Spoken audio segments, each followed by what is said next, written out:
صحابہ جب اللہ کا بندہ اور گناہگار ترین بندہ توبہ کرتا ہے تو اللہ خوش ہو جاتا ہے.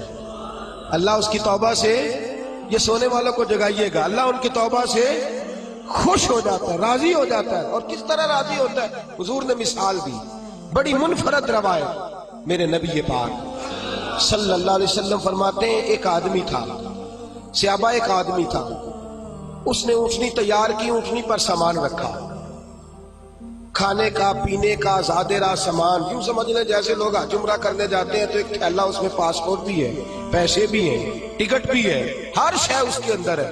وہ تھیلا اس نے اونٹنی پہ باندھ دیا، ساری ضروریات کی چیزیں اس میں تھی. ریگستان کا علاقہ تھا، صحرا کا علاقہ تھا، میلوں دور دور تک آبادی نہیں تھی. اس صحرا کے اندر وہ پہنچا، اونٹنی اپنی اس نے ایک شاخ کے ساتھ باندھ دی اور خود وہ ایک درخت کے نیچے آرام کرنے لگا.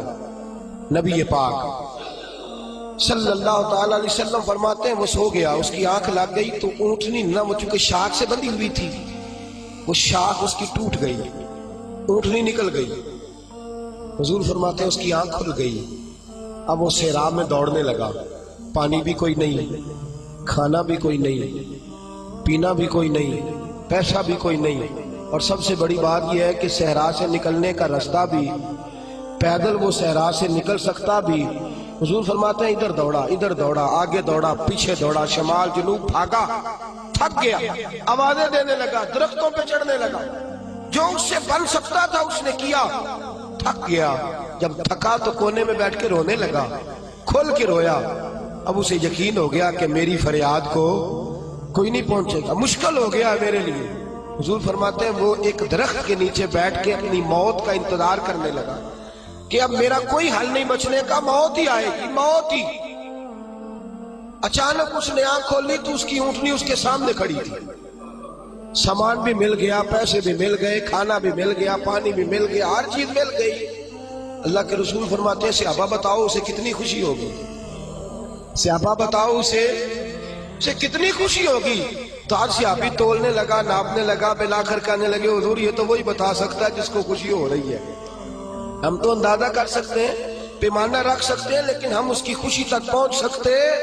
میرے نبی کریم صلی اللہ تعالی علیہ وسلم فرماتے ہیں اور صحابہ اسے تو کچھ خوشی بھی نہیں ہوئی، کچھ بھی خوشی نہیں ہوئی جب رب کا گناہگار بندہ جو کبھی مسجد نہیں آیا، نے کبھی نماز نہیں پڑھی، جو کبھی اس کے حضور حاضر نہیں ہوا، جسے کبھی سجدے کی توفیق نہیں ملی، جس نے کبھی بسم اللہ شریف بھی نہیں پڑھی، فرمایا جب وہ آتا ہے نا پلٹ کے مسجد میں، مسجد نمازیوں سے کھچا کھچ بھری ہے، حاجیوں سے بھری ہوئی ہے، ساجدوں اور عابدوں سے بھری ہوئی ہے، لیکن جب وہ گناہگار آ کے سجدہ کرتا ہے تو فرمایا خدا کو اس صحرا میں پھنسے ہوئے اس مسافر سے بھی زیادہ خوشی حاصل ہوتی ہے، اللہ کو اس سے بھی زیادہ.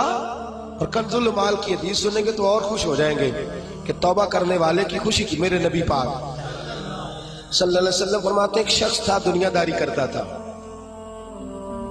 بڑا مال، بڑی جائیدادیں، بڑا ڈیرا، بڑا کھانا پینا، بڑا آنا جانا لوگوں کا، بڑے پیسے. اچانک حالات کسی وجہ سے بدل گئے، کچھ ایسے معاملات ہو گئے کہ اس کا کاروبار ٹھپ ہو گیا، زمینیں بک گئی، جائیدادیں اجڑ گئی، کیونکہ وہ بھی اللہ کی نافرمانی میں مبتلا تھا تو ہر چیز ضائع ہو گئی. نبی پاک صلی اللہ علیہ وسلم فرماتے ہیں جب ہر چیز اس کی چلی گئی نا، وہ کبھی مسجد نہیں آیا تھا، بنی اسرائیل کا شخص تھا تو کبھی وہ اللہ تبارک و تعالیٰ کی بارگاہ میں حاضر نہیں ہوا. اب جب سب کچھ چلا گیا نا، کوئی وہ دوست سجن جو پہلے بڑے قریب تھے وہ آہستہ آہستہ پیچھے ہٹنے لگے. 2-4 دن تو ادھارے پیسے دیے، پھر اس کے بعد کہنے لگے کہ تو بھکاری ہو گیا ہے. بھکاری، وہ تیری آنکھ ہو یا سنگ ملامت کی چبھن، کون پہنچا ہے میرے درد کی گہرائی تک.